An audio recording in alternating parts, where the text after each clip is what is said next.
આજની આપણી રેસીપી છે હાંડવો. પ્રણામ, હું છું તમારી સાખી શૈલી દર્શા શાહ.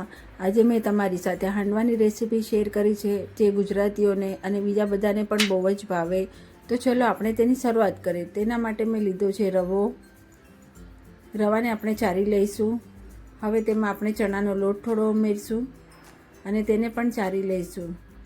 હવે એમાં ગરમ કરેલું થોડું દહીં નાખશું અને તેને સારી રીતે મિક્સ કરી દઈશું.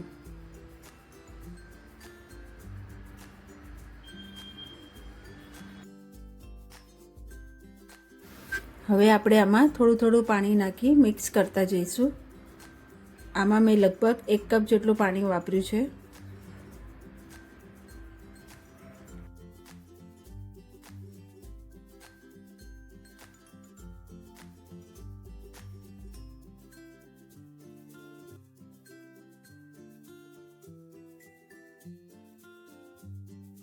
દહીં આમાં આપણે થોડું ખાટું લઈશું, જેથી આપણો હાંડવો થોડો ખટમીઠો બને.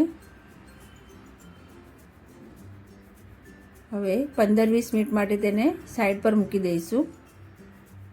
15-20 મિનિટ થઈ ગયા બાદ તેમાં સ્વાદ પ્રમાણે મીઠું નાખી તેને મિક્સ કરી દઈશું. હવે બેટર તમને થોડું જાડું લાગે તો તેમાં પાણી તમે મિક્સ કરી શકો છો. હાંડવાનું આ બેટર ના જાડું ના પતલું તે રીતે રાખવાનું હોય છે. હવે આપણે તેમાં વેજીટેબલ ઉમેરીશું.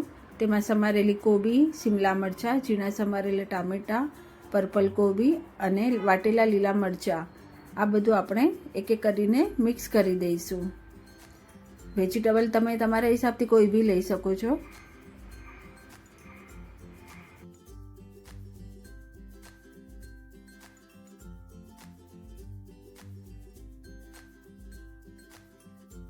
હવે આને સારી રીતે મિક્સ કરીને આપણે તેમાં મસાલા કરીશું. મસાલામાં આપણે હળદર, લાલ મરચું, ધાણા જીરું અને સમારેલી કોથમીર એડ કરશું અને થોડું તેલ નાખશું. હવે આ બધું આપણે સારી રીતે મિક્સ કરી દઈશું. હવે આપણે આમાં ઈનો સોડા અને થોડું પાણી નાખીને તેને ફટાફટ હલાવી દઈશું.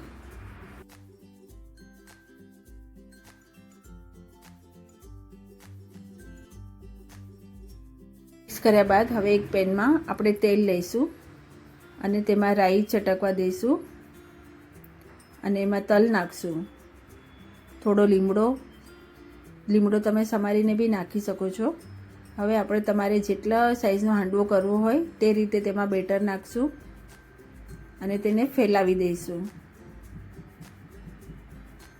અને સ્લો ગેસ પર યા મીડિયમ ફ્લેમ પર ગોલ્ડન બ્રાઉન થાય બંને બાજુ ત્યાં સુધી થવા દેવાનું છે.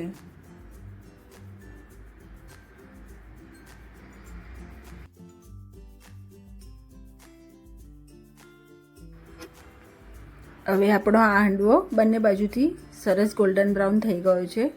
હવે આપણે કઢાઈ લઈશું. કઢાઈમાં તેલ નાખશું, રાઈ નાખશું, તલ નાખશું અને લીમડો નાખશું અને આપણે બીજો હાંડવો આ તૈયાર કરશું. આને પણ તે રીતે બંને બાજુથી ગોલ્ડન બ્રાઉન થાય ત્યાં સુધી થવા દેવાનું છે. નોનસ્ટિક પેન બધા પાસે નથી હોતું, એટલા માટે મેં કઢાઈમાં પણ બતાવ્યું છે કે જો કેટલું સરસ રીતે નીકળી જાય છે. હવે આપણે એને ચારે બાજુથી યા 6 પીસ કટ કરીશું આપણે અને તેને આપણે તીખી ચટણી સાથે સર્વ કરશું. આ ખટમીઠો હાંડવો ખાવામાં ખૂબ જ ટેસ્ટી લાગે છે. જો તમને મારી આ રેસીપી ગમી હોય તો મારા વિડીયોને લાઇક, શેર અને સબસ્ક્રાઈબ કરવાનું ના ભૂલતા. ફરી મળશું નવી રેસીપી સાથે.